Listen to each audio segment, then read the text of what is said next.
Good morning. எல்லோரும் எப்படி இருக்கீங்க? இன்றைக்கான டே எல்லாருமே ரொம்ப ஹாப்பியாக ஸ்டார்ட் பண்ணுங்கள். என்னோடய விலாக் ஃபஸ்ட் டைம் பார்க்குறீங்கன்னா சப்ஸ்கிரைப் பண்ணிவிட்டு பாருங்கள். சப்ஸ்கிரைப் பண்ணால் மட்டும்தான் நான் தினமுமே போடுற விலாக் வந்து உங்களுக்கு நோட்டிஃபிகேஷன் வரும்.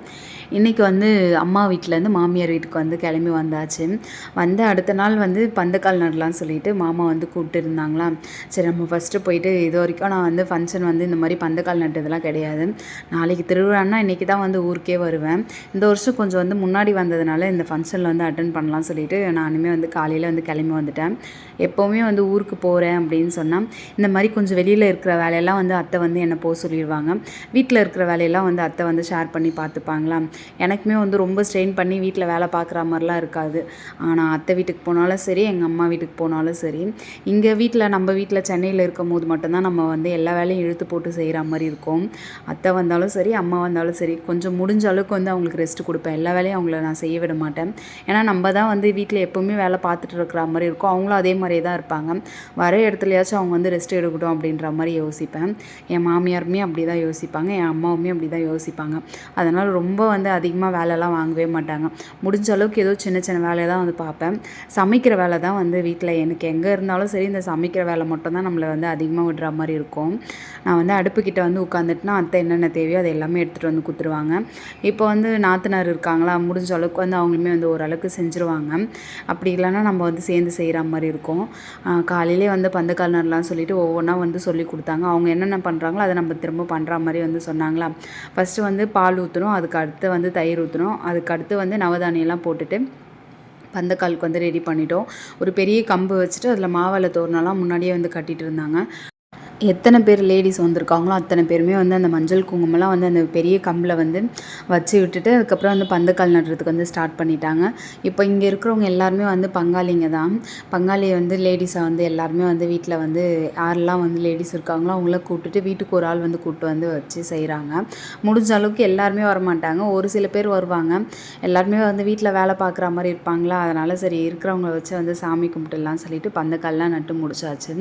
ரொம்ப சந்தோஷமாக இருந்தது இந்த சாமி கும்பிடும்போது. நம்ம வந்து வீட்டில் எந்த ஒரு ஃபங்க்ஷன் பண்ணாலும் சரி, இந்த மாதிரி பந்தக்கால் நட்டுட்டு அதுக்கப்புறமா தான் வீட்டில் ஒரு நல்ல விஷயம்லாம் வந்து எதுவுமே வந்து வீட்டில் ரெடி பண்ணுவாங்க. நம்ம ஊர் திருவிழாவும் இருந்தாலுமே அப்படி தான் இருக்கும். குலதெய்வ திருவிழாவுக்குமே பண்ணுவாங்க. ஊர் திருவிழாவில் வந்து இதெல்லாம் யார் பண்ணுவாங்க என்னன்னு தெரியல. குலதெய்வ திருவிழான்றதுனால வந்து நம்ம வந்து நம்மளுக்கு ரொம்ப வேண்டிய சொந்தக்காரங்களாம் வச்சு வந்து பண்ணுற மாதிரி இருக்கும். அதெல்லாம் சாமிக்கெல்லாம் கும்பிட்டு முடிச்சுட்டு அதுக்கப்புறம் தீபாரதனைலாம் காமிச்சிட்டு அப்புறம் வந்து வீட்டுக்குமே வந்துட்டோம். இங்கே வந்து எங்கள் வீட்டில் வந்து மாங்காய் மரம் வந்து இருக்குது. ரொம்ப நிறைய மாங்காய் வச்சுருக்கு இந்த வருஷம். ஊறுகாய் மாங்காய்க்காக வந்து இங்கே பக்கத்தில் வந்து வாங்கலான்னு சொல்லிட்டு வெயிட் போட்டிருந்தாங்க. அத்தை வந்து கொடுத்துட்டு இருந்தாங்க. இப்போ வந்து நிறைய மாங்காய் பிஞ்சு வந்து கீழெல்லாம் கொட்டிடுச்சுன்னு சொல்லிட்டாங்க. இப்போ வந்து கொஞ்சம் காற்றுலாம் வந்ததுன்னா வந்து நிறைய மாங்காய் பிஞ்சு கொட்டிடுச்சு. அது இல்லாமே வந்து இவ்வளோ மாங்காய் வந்து வச்சுருக்கு. வீட்டில் வந்து எங்களுக்கு யாருக்கும் அந்தளவுக்கு வந்து ஊறுகாய்லாம் போடுறதுக்கு தெரியாது. யாராச்சும் போட்டு கொடுத்தா வேணால் சாப்பிட்லாம். இது வரைக்கும் நாங்கள் ட்ரை பண்ணதே கிடையாது. அதனால் அத்தை வந்து அந்த மாங்காய்லாம் வந்து வெயிட் போட்டு கொடுத்துட்டு இருந்தாங்க. பழமே வந்து கொஞ்சம் நல்லா சூப்பராக இருக்கும். வந்து எப்போவுமே வந்து நம்ம வீட்டுக்கிட்ட நம்ம கைக்கு எட்டுற தூரத்தில் இருந்துச்சுன்னா கூட நமக்கு அதோட வேல்யூ சுத்தமாக தெரியாது. இந்த மாங்காய் மரம் வந்து வேறு எங்கேயாச்சும் யார் வீட்லையாச்சும் இருந்தால் நமக்கு வந்து ஆசையாக இருக்கும், அது பறித்து சாப்பிட்ணுமாச்சு தோணும். இவ்வளோ மாங்காய் இருக்குது, ஆனால் நான் ஊருக்கு போகும்போது ஒரு மாங்காய் கூட பறித்து சாப்பிடவே இல்லை. அதை நான் இப்போ தான் வீடியோ எடிட் பண்ணும்போது தான் ஞாபகம் வருது. நம்ம இதுவே இங்கே எங்கேயாச்சும் சென்னையில் கூட எங்கேயாச்சும் இங்கே பக்கத்தில் மாங்காய் மரம் இருந்துச்சுன்னா கூட அது மாங்காய் வந்து கட் பண்ணி சாப்பிட்ற மாதிரி இருக்கும். அது தெரியாத திருட்டு மாங்காய் எடுத்துகிட்டு வந்து சாப்பிட்ற மாதிரிலாம் இருக்கும். நல்லா டேஸ்ட்டாக இருக்கும்.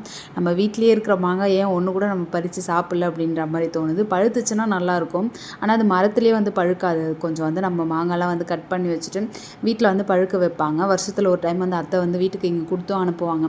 நான் அந்த அளவுக்கு வந்து கேட்கவும் மாட்டேன், கொடுங்க அப்படின்னு சொல்லவும் மாட்டேன். கொடுத்தாங்கன்னா வந்து வேணும்னா வாங்கிப்பேன். அது கூட கொஞ்சம் கம்மியாக தான் வாங்குவேன், ரொம்ப அதிகமாகலாம் கூட வாங்கவே மாட்டேன். அது ஏனே தெரியல. நான் யோசிக்கிறேன் இப்போ தான், நம்ம வீட்டில் இருக்கிற மாங்காய் சாப்பிட்றது நம்ம ஏன் இந்த மாதிரி பண்ணுறோம் அப்படின்ற மாதிரி தோணுது. இதுவே வெளியில் காய்ச்சதுன்னா வந்து அதோட வேல்யூ ரொம்ப அதிகமாக இருக்கும். எவ்வளோ காசாக இருந்தாலும் கொடுத்து வாங்கி சாப்பிட்ற மாதிரி தோணும். நம்ம வீட்லேயே இருக்கிறதுனால நமக்கு அதோட வேல்யூ சுத்தமாக தெரியலன்னு நான் நினைக்கிறேன். அது இல்லாமல் வந்து வீட்டில் வந்து வாழை மரம் தோப்பு மாதிரியே இருக்கும். ஆனால் கொஞ்சம் நிறைய வாழை மரம் இருக்கும். சரி, நாங்கள் வந்து அதெல்லாம் சுற்றி பார்த்துட்டு வீடியோஸ்லாம் எடுத்துகிட்டு அதுக்கப்புறம் நானும் ரோஷன் வந்து அப்படியே வந்து ரோட்டில் வந்து நடந்து வந்துட்டோம். வீடியோ வந்து எடிட் பண்ணிவிட்டு நம்ம வந்து வீடியோ அப்லோட் பண்ணோன்னா வந்து இங்கே ரோட்டில் மெயின் ரோட்டில் தான் வரா மாதிரி இருக்கும். இங்கே வந்து எங்கள் வீட்டாண்ட வந்து பெரிய ரைஸ் மில் இருக்குது. அந்த பக்கம் வந்தால் மட்டும் தான் டவர் கிடைக்குது. இல்லை சுத்தமாக நம்மளுக்கு வந்து டவரே கிடைக்க மாட்டேங்குது. ஒரு 1 hour கிட்ட ஆகிடுது. ஊரில் இருக்கிற வரைக்குமே வந்து வீடியோஸ் போடுறதெல்லாம் ரொம்ப கஷ்டமாக இருந்தது. தினமுமே வந்து அத்தை வீட்டில் வந்து இங்கே மெயின் ரோட்டில் வந்து வீடியோலாம் எடிட் பண்ணிவிட்டு அதை அப்லோட் பண்ணிவிட்டு வரதுக்கே கொஞ்சம் 1 ஹவர் ஆகிடுமா. சரி நானும் ரோஷனும் போயிட்டு வீடியோலாம் போட்டுட்டு அதுக்கப்புறம் வந்துட்டோம். ஈவினிங் வந்து எங்கள் வீட்லேயே வந்து ஸ்நாக்ஸ்லாம் எடுத்துகிட்டு வந்தாங்க. ரொம்ப ஹெல்த்தியான ஸ்நாக்ஸாக இருந்தது. அந்த ஸ்நாக்ஸ்லாம் பார்த்த உடனே ரோஷன், மித்தி அதுக்கப்புறம் என் நாத்தனார் பசங்க எல்லாருமே வந்து ஒன்றா வந்து நின்றுட்டாங்க. எங்களுக்கு வாங்கி கொடுத்தே ஆகணும்னு சொல்லிட்டாங்க. ரொம்ப நல்லா இருந்தது. சிமிலி அதுக்கப்புறம் வந்து அடை, ராகி அடை இருக்கும் பார்த்தீங்களா, அடை, அதுக்கப்புறம் உப்பு உருண்டை, கொழுக்கட்டை இந்த மாதிரி நிறைய வச்சுருந்தாங்க. எங்களுக்கு வந்து சிமிலி உருண்டை ரொம்ப பிடிக்கும்னு சொல்லிட்டு அதை தான் வாங்கியிருந்தோம்.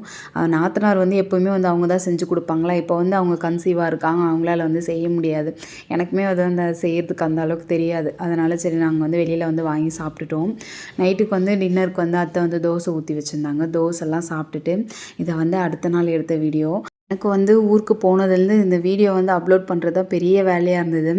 ஊரில் வந்து அம்மா வீட்டில் இருக்கிற வரைக்குமே நான் தனியாக வந்து கழனிக்கு வந்து நடந்து போயிடுவேன். இங்கே வந்து நம்ம கொஞ்சம் மெயின் ரோட்டில் வரா மாதிரி இருக்குமா, அதனால ரோஷன் வந்து கூட கூப்பிட்டு வந்துடுவேன். அவன் வந்து என்னோட வர்றதுனால அவனுக்கு ஏதாச்சும் வந்து ஸ்நாக்ஸ் வாங்கி கொடுக்குற மாதிரி இருக்கும். வரும்போதே வந்து ஒரு ₹20 வந்து காசு எடுத்துகிட்டு வந்துடுவேன். ஜூஸ் வந்து வெயில் ரொம்ப அதிகமாக இருக்குமா, சரி முடிஞ்ச அளவுக்கு வந்து ஜூஸ் தான் வந்து வாங்கி கொடுப்பேன். ஜூஸ் வந்து கொஞ்சம் ஃப்ரெஷ் ஜூஸாக இருக்கும். அதை குடிச்சிட்டு அதுக்கப்புறமா வீட்டுக்குமே வந்துடுவோம். இங்கே வந்து வீட்டு கிட்டத்தில் வந்து ரோட்டில் வந்து ஃபஸ்ட்டு வீடே இந்த வீடு தான் இருக்கும் எங்கள் ஊருக்கு போகும்போது. இந்த செடி வந்து பிளாஸ்டிக்கில் இருக்கும். நான் மீஷோவில் வந்து பார்த்துருக்கேன். அந்த பூ ரொம்ப சூப்பராக இருக்கும். இதுதான் வந்து நான் ஃபஸ்ட் டைமாக வந்து நேரில் வந்து பார்க்குறேன். இந்த செடி வந்து மரம் மாதிரி இருக்கும். இதை வேணால் இந்த இலையெல்லாம் பார்த்துருக்கேன். ஆனால் நான் பூவெல்லாம் வந்து பார்த்ததில்ல. இப்போ தான் வந்து பூ பூத்து இருந்தது. சரி அதை அப்படியே வந்து எடுக்கலாமா வேணாமான்னு தோணுச்சு. சரி ஒன்றே ஒன்று மட்டும் பறிச்சுட்டு வந்துடும். அவங்க ஏதாச்சும் திட்டுவாங்களா என்னன்னு தெரியல. உள்ளதாக இருந்தாங்க, அந்தளவுக்கு திட்ட மாட்டாங்க. இருந்தாலும் கொஞ்சம் பயமாக இருந்தது. ஒரு பூ மட்டும் எடுத்துகிட்டு வந்துடலாம்னு சொல்லிட்டு ஒன்று மட்டும் எடுத்துகிட்டு வந்திருந்தேன். அது அப்படியே பிளாஸ்டிக் மாதிரியும் இருந்தது. ஃப்ளவர் வந்து அப்படியே நேச்சுரலாக இருக்கிற மாதிரி இருந்தது. ரொம்ப சூப்பராக இருந்தது பார்க்குறதுக்கே. சரி நம்ம போயிட்டு இதுக்கப்புறம் வீட்டில் இருக்கிற வேலையெல்லாம் கொஞ்சம் பார்க்க வேண்டிய வேலை இருக்குது. இது வந்து எங்கள் ஊர் வந்து எங்களோட தெரு இதுதான். ஃபஸ்ட்டு வந்து என்ட்ரன்ஸ்லேயே வந்து மாரியம்மன் வந்து கோவில் இருக்கும். அதுக்கப்புறம் வந்து ஊரெல்லாம் வந்து எங்கள் வீடு வந்து கொஞ்சம் லாஸ்ட்டில் இருக்கும். ரொம்ப லாஸ்ட்டில் இருக்காது, எண்டுக்கும் வந்து கொஞ்சம் முன்னாடி இருக்கும். நாங்கள் வந்து வீட்டுக்குமே வந்துட்டு முளைப்பாரிலாம் வந்து ஒரு வாரத்துக்கு முன்னாடியே வந்து நவதானியெல்லாம் கொடுத்துருவாங்க. முளைப்பாரிலாம் நல்லா வந்து முளைஞ்சி வந்திருக்கு. வீட்டில் வந்து நம்ம ஆள் இருந்தால் பரவாயில்ல, வீட்டில் அத்தை தான் இருக்காங்களா, அந்தளவுக்கு பூஜை ரூம்லாம் வந்து ரெடி பண்ண மாட்டாங்க. அவங்களுக்கு முடிஞ்ச அளவுக்கு வந்து சாமி கும்பிட்றதுக்கு வந்து ஏதோ அவங்களுக்கு தெரிஞ்ச அளவுக்கு வந்து பண்ணுவாங்க. சரி பழைய ஃபோட்டோவாக இருந்தது, ரொம்ப பழசாக இருந்தது. அந்த ஃபோட்டோலாம் வந்து எடுத்து வச்சிடலாம் சொல்லிவிட்டு ஒரு 2-3 ஃபோட்டோ வந்து எடுத்துட்டேன். அதுக்கப்புறம் வந்து பூஜை ரூம் வந்து எல்லாமே வந்து ஃபுல்லாக வந்து அந்த டேபிள் வந்து ஃபுல்லாக வந்து க்ளீன் பண்ணிவிட்டு, கடப்பாக்கல் தான் போட்டிருக்காங்க, அதெல்லாம் க்ளீன் பண்ணிவிட்டு குங்கும மஞ்சள்லாம் வச்சுட்டு கோலம் வந்து போட்டுக்கலாம் சொல்லிவிட்டு சாக் பீஸ் தான் கோலம் போடலான்னு நினச்சேன். சரி நம்ம ஃபஸ்ட் டைம் வந்து பண்ணிவிட்டு அதுக்கப்புறம் வாரம் வாரம் வந்து அத்தை வந்து க்ளீன் பண்ணிடுவாங்க. இப்போ நான் என்ன பண்ணணும்னா அதை பார்த்துட்டு அப்படியே வந்து அத்தை வந்து ரெடி பண்ணிடுவாங்க. அதனால் அவங்களுக்கு தெரிஞ்ச மாதிரி வந்து நம்ம வந்து அரிசி மாவுலேயே வந்து கோலம் போட்டுக்கலாம்னு சொல்லிட்டு கோலம் மாவில் தான் வந்து கோலம் போட்டிருக்கேன். கொஞ்சம் வந்து சிம்பிளாக முடித்தாலும் வந்து ரொம்ப நல்லா இருக்கிற மாதிரி இருக்கும். பூஜை ரூம் வந்து கொஞ்சம் லைட்டுமே வந்து கொஞ்சம் டிம்மாக தான் இருந்தது. அது யார் வாங்கி போட்டாங்க என்னன்னே தெரியல. அப்புறம் அத்தையுமே சொல்லியிருந்தாங்க, ரொம்ப டிம்மாக இருக்குமா, கொஞ்சம் பெரிய லைட்டாச்சும் போடலான்னு இருக்கேன், என்ன சொல்கிறேன் அப்படின்னு கேட்டாங்க. சரி வேறு லைட் கூட வாங்கிட்டு வாங்க அத்தை அப்படின்னு சொன்னேன். ஆனால் அவங்க மறந்துட்டு வந்துட்டாங்கன்னு நினைக்கிறேன். சரி ஃபஸ்ட்டு வந்து ஒரு கம்பி கோலம் மாதிரி போட்டுட்டு அதுக்கப்புறம் சஷ்டி கோலம் வந்து போட்டுக்கலாம்னு சொல்லிட்டு சஷ்டி கோலம் தான் போட்டிருக்கேன். முருகர் ஃபோட்டோவும் பெருமாள் ஃபோட்டோவும் மட்டும்தான் இருந்தது. மற்றபடி 5 ஃபோட்டோ சாமி இருக்கும் பார்த்தீங்களா, அந்த சாமி ஃபோட்டோ வந்து வீட்டில் இல்லை. அதுதான் ரொம்ப பழசாயிடுச்சு. அதனால் அதை எடுத்து வச்சுட்டேன். அத்தைக்கிட்ட வந்து நான் சொல்லிகிட்டே வந்திருக்கேன், முடிஞ்ச அளவுக்கு வந்து வாங்கிக்கோங்க, அப்படி இல்லைன்னா நான் வரும்போது கூட கொஞ்சம் நல்லா பெரிய ஃபோட்டோவாக வாங்கிட்டு வரேன், இதுக்கப்புறம் எந்த ஃபோட்டோவுமே வாங்க வேணாம் அப்படின்னு சொல்லிட்டேன். அவங்களுக்கு வந்து அதெல்லாம் மெயின்டைன் பண்ணுறதுக்கு ரொம்ப கஷ்டமாக இருக்கும். அத்தை வந்து கழனி வேலை தான் அதிகமாக பார்க்குற மாதிரி இருப்பாங்க. எங்கேயாச்சும் முடிஞ்ச அளவுக்கு கொஞ்சம் வெளியில் வேலை பார்க்குற மாதிரி இருக்கும். அவங்களுக்கு வந்து இந்த பூஜை ரூம்லாம் ரெடி பண்ணிவிட்டு சாமி கும்பிட்றது அளவுக்குலாம் அவங்களுக்கு வந்து நேரம் இருக்காது. வாரத்தில் ஒரு நாள் வெள்ளிக்கிழமை தான் வந்து வீட்டில் வந்து விளக்கேற்றி சாமி கும்பிடுவாங்க. தினமுமே வந்து வீட்டில் கடை வச்சுருக்கோம், அங்கே விளக்கேற்றி சாமி கும்பிட்டுப்பாங்க. உள்ளெல்லாம் வந்து அந்தளவுக்குலாம் வந்து சாமி கும்பிட மாட்டாங்க. அதனால் வந்து ரொம்ப ரிஸ்க் எடுத்து நிறைய ஃபோட்டோலாம் வச்சு நாங்கள் வந்து க்ளீன்லாம் பண்ண வேணாம் அத்தை அப்படின்னு சொல்லிட்டேன். முடிஞ்ச அளவுக்கு வந்து இங்கே பக்கத்துலேயே வந்து அரளிப்பூ வந்து பக்கத்து வீட்டு அக்கா வீட்டில் இருந்தது. அந்த பூவெல்லாம் பறிச்சுட்டு கொஞ்சம் கொஞ்சமாக வந்து சாமி ஃபோட்டோக்கு வந்து வச்சுக்கலாம்னு சொல்லிட்டு சாமி ஃபோட்டோக்கு எல்லாமே வந்து வச்சுட்டு சாமியுமே வந்து கும்பிட்டுட்டேன். அதை கட்டலாமா வேணாமான்னு யோசித்தேன். சரி கட்டுறதை விட நம்ம ஒவ்வொரு பூவாக வச்சுக்கலாம், இருக்கிறதே 2 ஃபோட்டோ தான் இருக்குது, அதை கட்டிட்டா வந்து பூ எல்லாமே வேஸ்ட்டாக போய்டும் சொல்லிட்டு கொஞ்சம் அதிகமாகவே பறிச்சுட்டு வந்திருந்தேன். நல்லா இருந்தது அந்த பூ பார்க்கும்போது.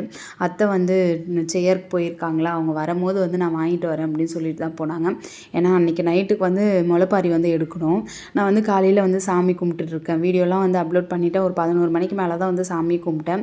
இங்கே நம்ம வீட்டில் இருக்கிற மாதிரி இருந்தால் காலையில் எழுந்திரிச்சோடனே சாமி கும்பிட்டு முடிச்சதுக்கப்புறம் தான் வீட்டில் இருக்கிற அடுத்த வேலையை வந்து ஸ்டார்ட் பண்ணுவேன்.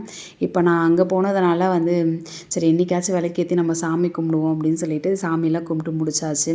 அத்தைக்கிட்ட வந்து சொல்லிட்டு வந்திருக்கேன், இந்த மாதிரி வந்து சாமி கும்பிடுங்க அத்தை, குலதெய்வத்துக்கு வந்து ஒரு தண்ணி வந்து சொம்பில் வந்து வச்சுட்டு சாமி கும்பிட்டு இருந்து அவங்கக்கிட்டேயுமே வந்து சொல்லியிருந்தேன். சரி நான் இதுக்கப்புறம் அதே மாதிரியே கும்பிட்றேன் அப்படின்னு சொல்லியிருக்காங்க. அத்தைக்கு வந்து முடிஞ்ச அளவுக்கு வந்து நம்ம சொன்னால் அவங்க செஞ்சுப்பாங்க, அந்தளவுக்கு அவங்களுக்கு தெரியாது. அதனால் வந்து எப்படி சாமி கும்பிடணும் என்னென்னலாம் பண்ணணும் அப்படின்ற மாதிரி சிம்பிளாக வந்து சொல்லி முடிச்சுட்டு வந்துட்டேன். சாமி வந்து எல்லாருக்குமே கும்பிட முடியும். இது வந்து நிறையலாம் வேணாம்னு சொல்லிட்டு கொஞ்சம் முடிஞ்ச அளவுக்கு வந்து சிம்பிளாக வச்சுருக்கேன். அந்த சொம்பில் வந்து தண்ணிலாம் இது வரைக்கும் அத்தை வச்சதே இல்லை.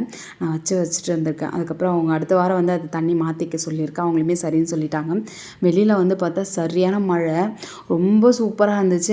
ஊரில் வந்து வெயில் வந்து சமாளிக்கவே முடியல. ஓரளவுக்கு மழை வந்ததுக்கப்புறம் கொஞ்சம் நல்லா இருந்துச்சு.